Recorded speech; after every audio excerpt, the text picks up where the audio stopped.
Depois da aula do professor Cláudio Costa, a gente retoma o percurso da nossa disciplina e voltamos o nosso foco para o interesse de como isso permitiu a Heidegger uma interpretação da fenomenologia, que depois vai fazer escola na França, sobretudo com Sartre e com Merleau-Ponty. Antes disso, algumas palavras ainda sobre Husserl.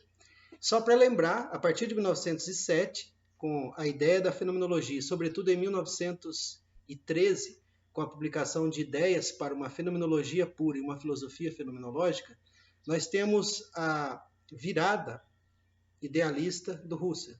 Ou seja, a partir de então, a partir de 1907 e declaradamente 1913, que a gente tem a fenomenologia com esse intuito de produzir uma filosofia ou se inserir no campo da filosofia que a gente pode chamar de idealista.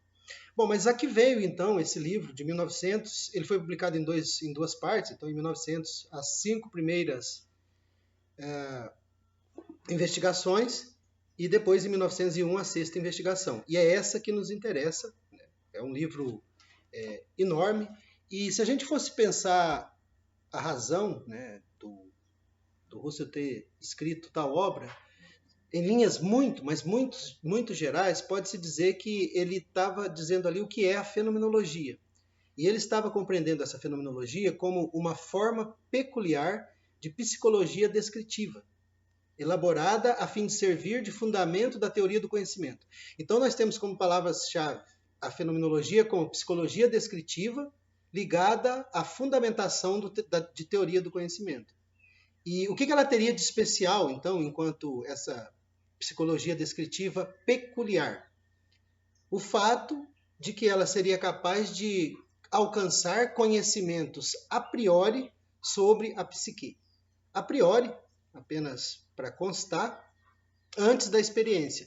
Então, a fenomenologia ela tem essa preocupação com o conhecimento e ela tem uma preocupação de fundar o conhecimento e ela o faz a partir da fenomenologia, que seria essa psicologia peculiar que permite acessar conhecimentos que antecedem a experiência.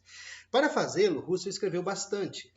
Isso aqui é uma cópia de uma tradução, ao menos o crédito, né, de uma tradução espanhola.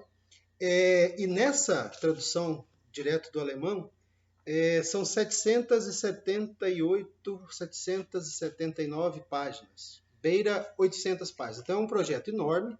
Desse projeto enorme, nós temos que foi definido com aquelas poucas palavras. Né? Então, qual que é a ideia geral? É mais ou menos quando se diz da crítica da razão pura que o objetivo de Kant era levar a razão a seu tribunal.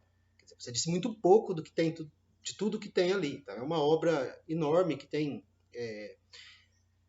enfim, uma série de questões filosóficas, lógicas, fenomenológicas, claro, mas que no seu da sua totalidade, nos interessa a sexta investigação, a última delas. Inclusive, esse livro foi republicado em 1913, e a gente sabe isso pelo próprio Heidegger e pelo próprio Husserl, porque o Husserl diz no prefácio que, atendendo a pedido de amigos, e o Heidegger diz, nós, alguns que éramos mais próximos do professor Husserl, pedimos a ele que reeditasse as investigações e tal, mas isso a gente deixa para depois. Eu gostaria, então, de dizer o que nos interessa. Primeiro é preciso também dar o crédito ao Loparic, que foi quem traduziu para o português a sexta investigação, e ela foi publicada naquela coleção dos pensadores antiga, que eu tenho em mãos. Então, se trata da segunda seção da sexta investigação. E dentro da segunda seção, um capítulo, né? A segunda seção ela tem por título Sensibilidade e Entendimento, e ali tem de novo 6, mas é a sexta investigação e o sexto capítulo da segunda sessão, entende? Então nós estamos aqui com uma partezinha bem pequena, de uma temática bem pequena. Intuições sensíveis e categoriais.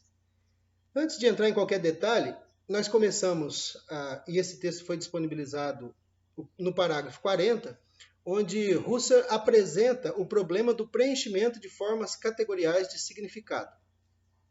O problema, bem esquematicamente, é o seguinte: existe a possibilidade de eu construir uma proposição. A árvore é verde. E existe a possibilidade do preenchimento dessa proposição. Para que haja um preenchimento adequado, eu preciso encontrar no ambiente da sensibilidade algo que preencha cada uma das partes da proposição. E parece bem evidente que quando eu me volto para a árvore se preenche adequadamente na proposição a palavra árvore.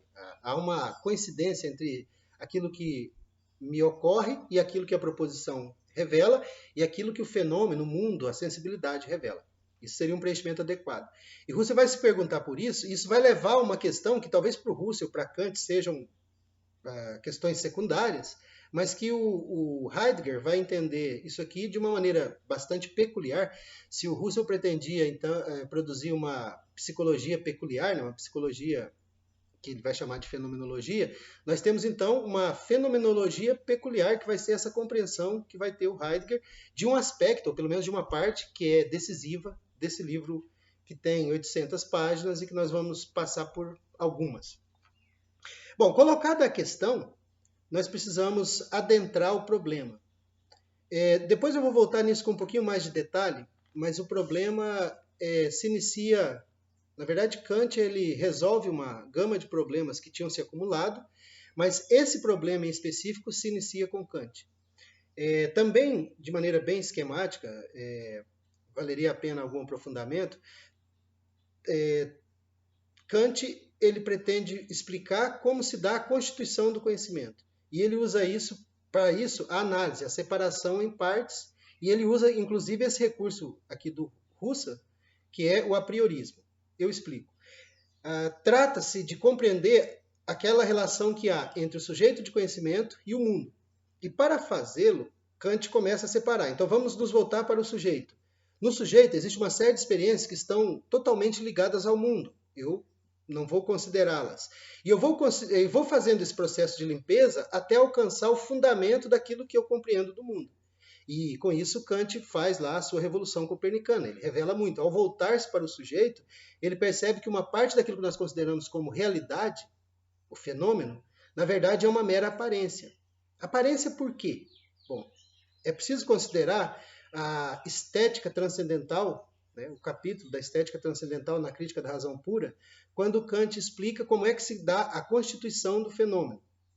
O fenômeno ele seria composto de duas partes, pelo menos.